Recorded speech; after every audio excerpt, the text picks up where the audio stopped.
Hey, yo, what's going on, everybody? This your man, Chris Thorns. As always, good morning, good afternoon, good evening, whenever you're watching my content. And as always, like, comment, subscribe, and share. I tried to go live twice to do this earlier, but apparently, I guess my internet is out of whack, or the software that I'm using just won't let me do it. So I said I'm gonna do a video, or better yet, I may just run this as a premiere so everybody can listen to it like in real time, whatever. I'm kind of frustrated now because technology is a bitch, okay? Ladies and gentlemen, what we're going to talk about here is we have an 11-year-old. I repeat, we have an 11-year-old boy who has died trying to protect his mom, in which she was pregnant. Okay, his mom was pregnant, trying to protect his mom.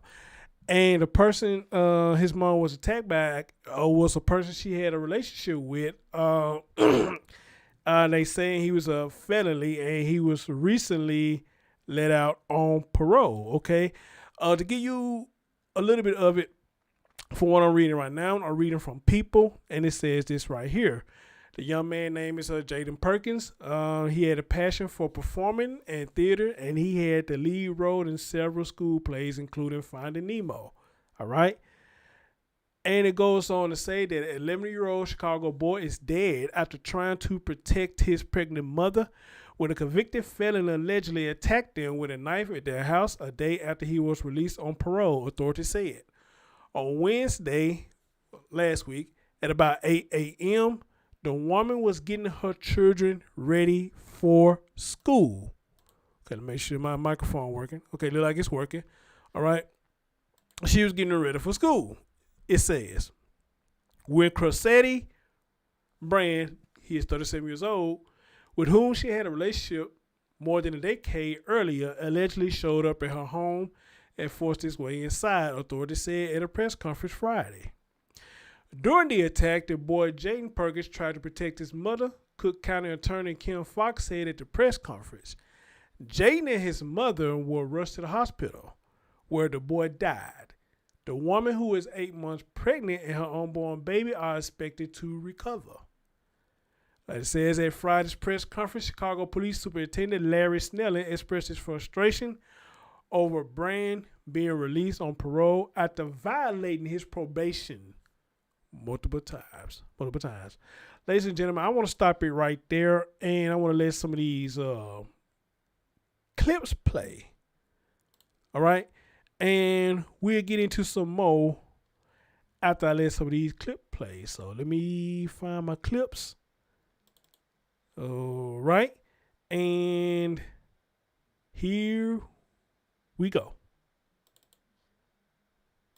Good afternoon. I'm Marie Saavedra. And I'm Erica Sargent. Heartbreaking and should never have happened. That's what police are describing a brutal attack on an Edgewater mother and her 11-year-old son.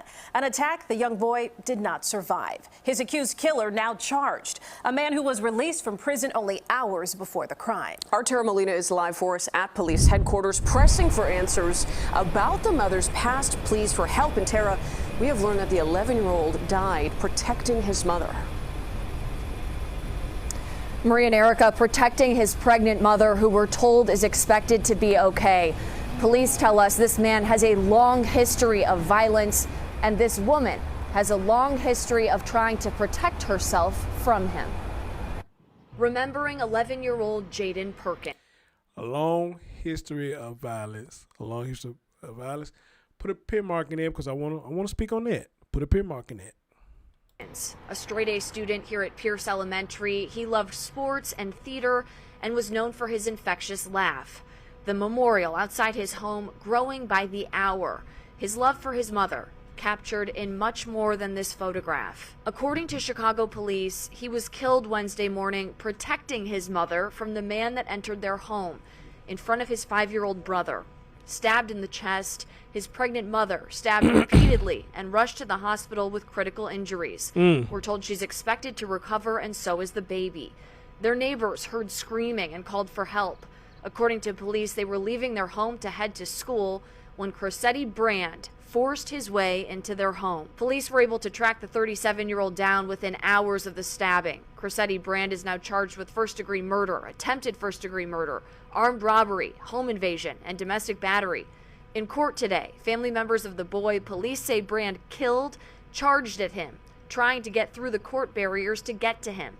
They had to be escorted out of the courtroom and the building. We found Brand has a violent history. The woman he's accused of stabbing, whose son he's accused of killing, has a long history of trying to protect herself from him after dating him more than 15 years ago.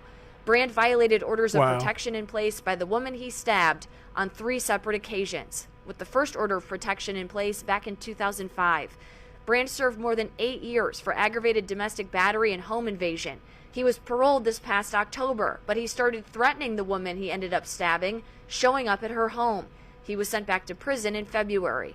Brand was just released the day before this incident after an emergency order of protection was denied by a judge. This incident highlights the importance of staying on top of domestic violence. So how are police and the state's attorney's office doing that? And did they fail in this case? And there are questions that need to be examined and truthfully answered so that we can prevent something like this from happening in the future. Today, State's Attorney Kim Foxx said despite the emergency order of protection being denied, there was already a lifetime order of protection in place. Advocates and legal experts we talked to are not sure what Foxx means by this and have not come across such an order before. Court records obtained by CBS 2 investigators do not reflect that. We're waiting for clarification. This is horrific, and we need to do an evaluation, particularly in this case and others, to ensure that there were no gaps in the justice system that will allow for a dangerous offender to commit the acts that he did. The support fund for this family has raised more than $27,000, and it's only been open for the past couple of hours. We have more information on that in this story online, and we'll be back with more for you at 6 o'clock. For now, reporting live outside Chicago Police Headquarters, I'm Tara Molina, CBS 2 News. See you then, Tara. Thank you. The CBS 2 investigators are also deeply into this case, uncovering failures in the system that left that young boy dead and his mother hurt. Our Megan Hickey is putting together her story on this right now. That special investigation also coming up on the CBS 2 News at 6. All right, guys, let's talk about it. This truly bothers me, and I'm gonna tell you why. Again, I had spoke about this numerous times. You probably heard other men who may have spoke on this. We hear a lot of women that says they like the bad boys. I mean, I get it. You like what you like. You're attracted to what you are attracted to. All right? But ladies, come on now. Or maybe I got the wrong understanding when you say you like the bad boys. But then again, do I? I'm even hearing grown women now, rappers or whoever, saying they want a guy who got bodies on them, meaning they want to date somebody who actually killed somebody, or they want to date somebody who's a dope boy. Again, whatever floats your boat, that floats your boat. But do y'all ever think about the consequences that come behind it? Now, I'm not speaking for this woman right here. I'm speaking in general. But I'm finna connect what I'm saying to this story right here. And here's how I'm connecting it. Y'all do not think that if these guys are bad and doing the shit that they do, what makes you think that he's not going to do it to you? Okay? What makes you think all this bad shit that he's not going to do it to you? Just because you fuck him and suck him good, that's going to change him? No.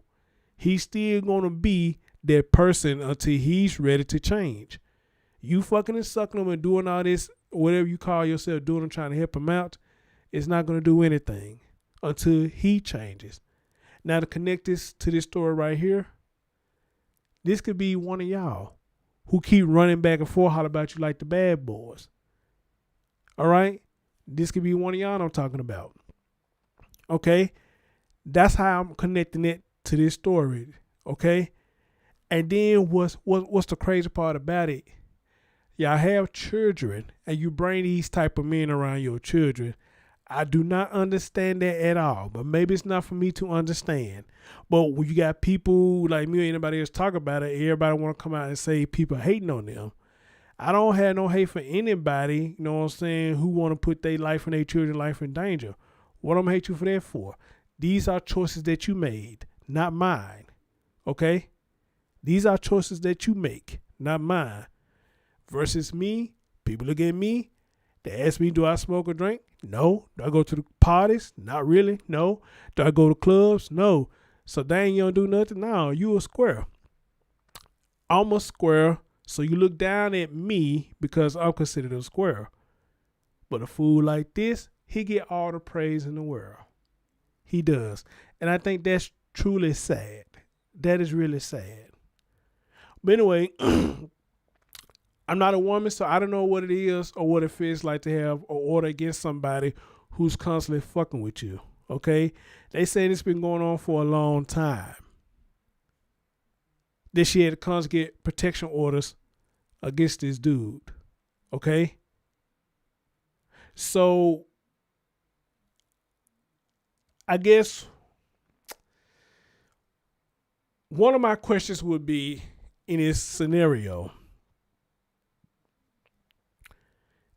if you were standing in the same place where he kept coming to your house, did you think about moving, or did you move and he still found you, or what? I guess that would be one of my questions to this. And again, don't take it as I'm trying to beat her up, because I'm not. I'm really not at all, because for what it sounded like to me, she don't want nothing to do with this dude no more, and I commend her for that. All right? Really, listen to the story, what you just heard right there. You know, I don't think you can really put this on her unless she knew that this man was already dangerous the way that he was when she was dealing with him. That's the only way I can see people say, hey, okay, you can't put that on her. But I don't know.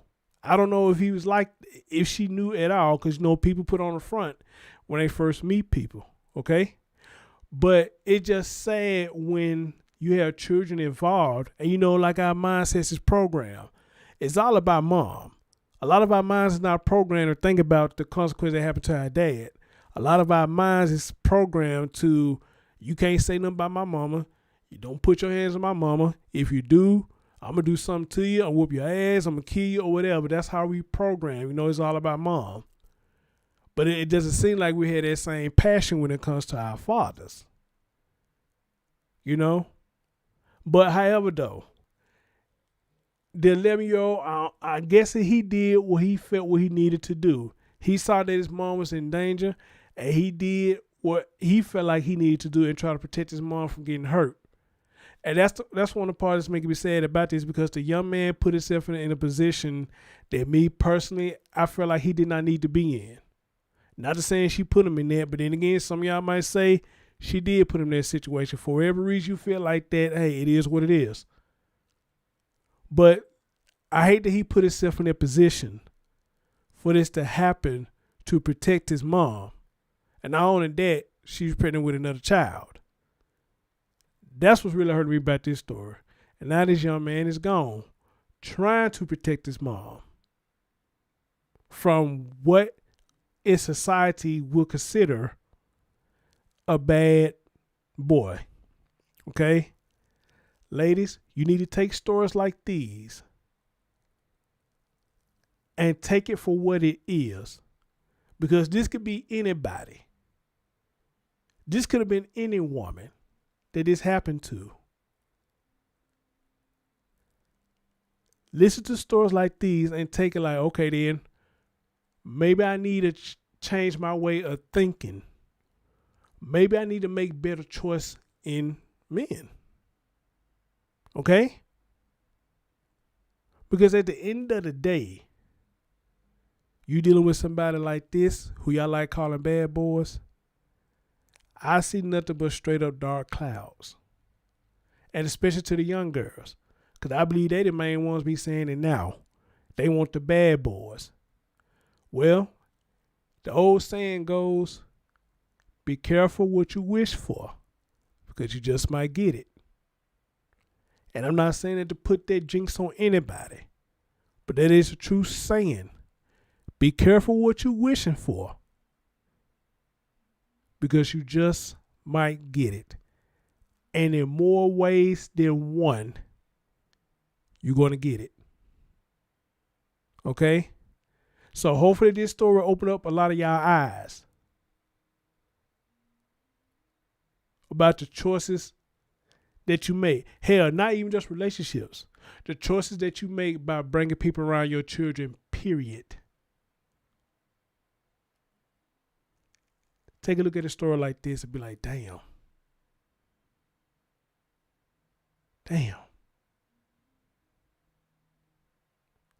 And I agree with what they're saying. This should not have happened. I hate this. I really do. I seriously hate this. I really do. Because he shouldn't have been nowhere around that. He shouldn't have been nowhere around that at all. But it happens. It happens.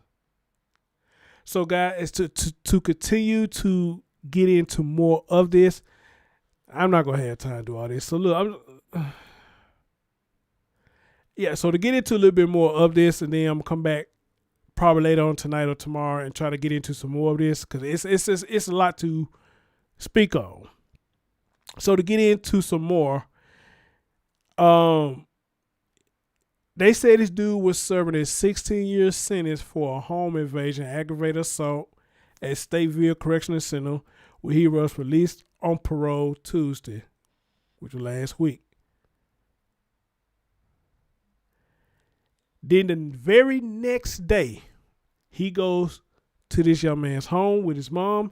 He entered the home and took the life of young Jayden.